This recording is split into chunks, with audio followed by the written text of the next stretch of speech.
नमस्कार स्वागत करुच्ची आज मुख्य गुरुत्वपूर्ण खबर को आपण दर्शक बंधु एवं आम हस्तगत होता खबर रही पाणीपाग संपर्कित भीषण शीतलहरी कोल्ड वेव संपर्कित विभिन्न स्थान को कोल्ड वेव पाणीपाग विभाग चेतावनी जारी करिछि एवं जो भली शीत अनुभूत होउछि आगरु एभली शीत केबे भी अनुभूत होई नथिला। तेणु जानिबा वर्तमान शीतर प्रकोप किभली भाव में राज्य रही एवं जनजीवन को अस्तव्यस्त करुच्ची से संबंध में पाणीपाग विज्ञानी मानकर मतामत कौन रही से संपर्क में संपूर्ण विवरणी मुझे आपण भिडियो प्रदान करी से निश्चित भिडियो को प्रथम शेष पर्यंत देखिए। जदि भिडियो भल लगे तो पाखे लाल बटन निश्चित सब्सक्राइब करें पाखे आसुवा बेल आइकन बजाइदेवे एवं ऊपर आसुवा ऑल नोटिफिकेशन क्लिक करें भूलें जहाँफल एभली भिडियो सर्वप्रथमे आपण निकट में पहुँच पार। तेज आसतु जाना आज पाणीपाग संपर्कित विशेष गुरुत्वपूर्ण सूचना को। शीत खाली असह्य होनी आतंक सृष्टि कलानी। लंबा समय धरी एभली शीत आगरु केबे हेउ नथिला। एथर हाड़भंगा शीत सीमा टपिलानी। स्थिति एमिति जे सकाळु बा रातिरे बाहर को जिबाकू डर लगुच। आगकू भी एही भली बाघुआ शीतर एही कर्फ्यू जारी रहिबो बोली पाणीपाग विभाग सतर्क कराई दैछि। तेबे राउरकेला सुंदरगढ़ झारसुगुड़ा फुलबाणी अनुगुल ढेंकानाल भवानीपाटना और नवरंगपुर रे शीतलहरी स्थिति रही। गुरुवार शिमिलीपाल रे पारद माइनस को खसीला। अभयारण्यर अंचल रे थिबा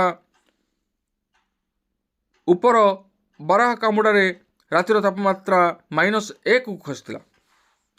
शिमिलीपाल व्याघ्र प्रकल्प कर्तृपक्ष यही सूचना देछन्ति। जी उदयगिरी रे पारद 2.6 राउरकेला 3.6 डिग्री थिला। राउरकेला रातिर तापमात्रा आगरु एभली सर्वनिम्न स्तर को केबे खसी नथिला। देशर समतल अंचल भितर यह देशर चतुर्थ ठंडा सहर पलटिथिला।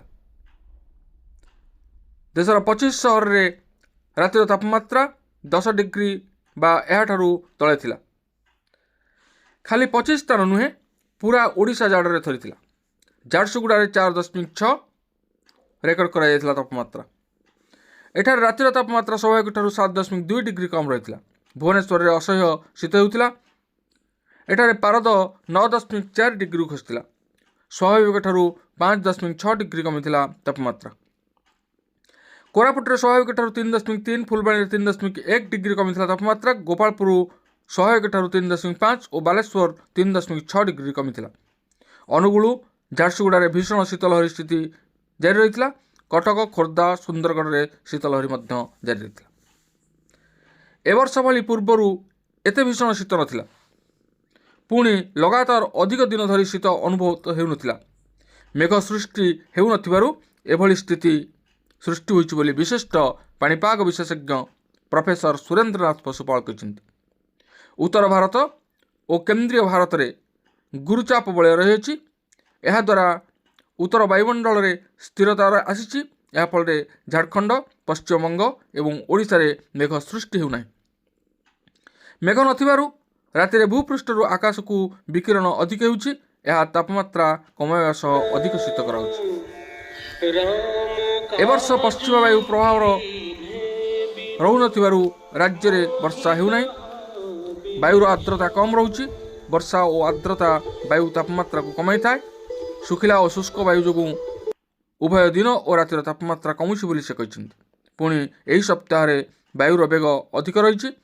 यह फल शीत अनुभूत होउछि बा तापमात्रा अधिक हेउ नाही बोली प्रोफेसर पशुपाल कहते। ओडिशा रे हाड़भंगा शीत कलबल करुछि। प्रचंड ठंडा थरुछि उपकूल उपांत। अनेक जिल्ला रे कोल्ड वेव अलर्ट। राज्य रे प्रबल शीतलहरी जारी। अनेक स्थान रे पारद बहुत तलक खसी। शीत पाई भारतीय पाणीपाग विभाग अनेक जिल्ला लगी सतर्क सूचना जारी करिछि। शीत पाई कटक जिल्ला रे स्कूल रो समय मध्य बदलिछि।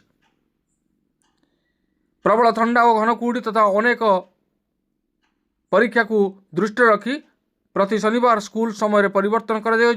शनिवार दिन सकाळ 10 संध्या 4टा पर्यंत कटक जिलार समस्त प्रकार स्कूल गुड़ी को कार्य करने को अनुमति दि जाइए।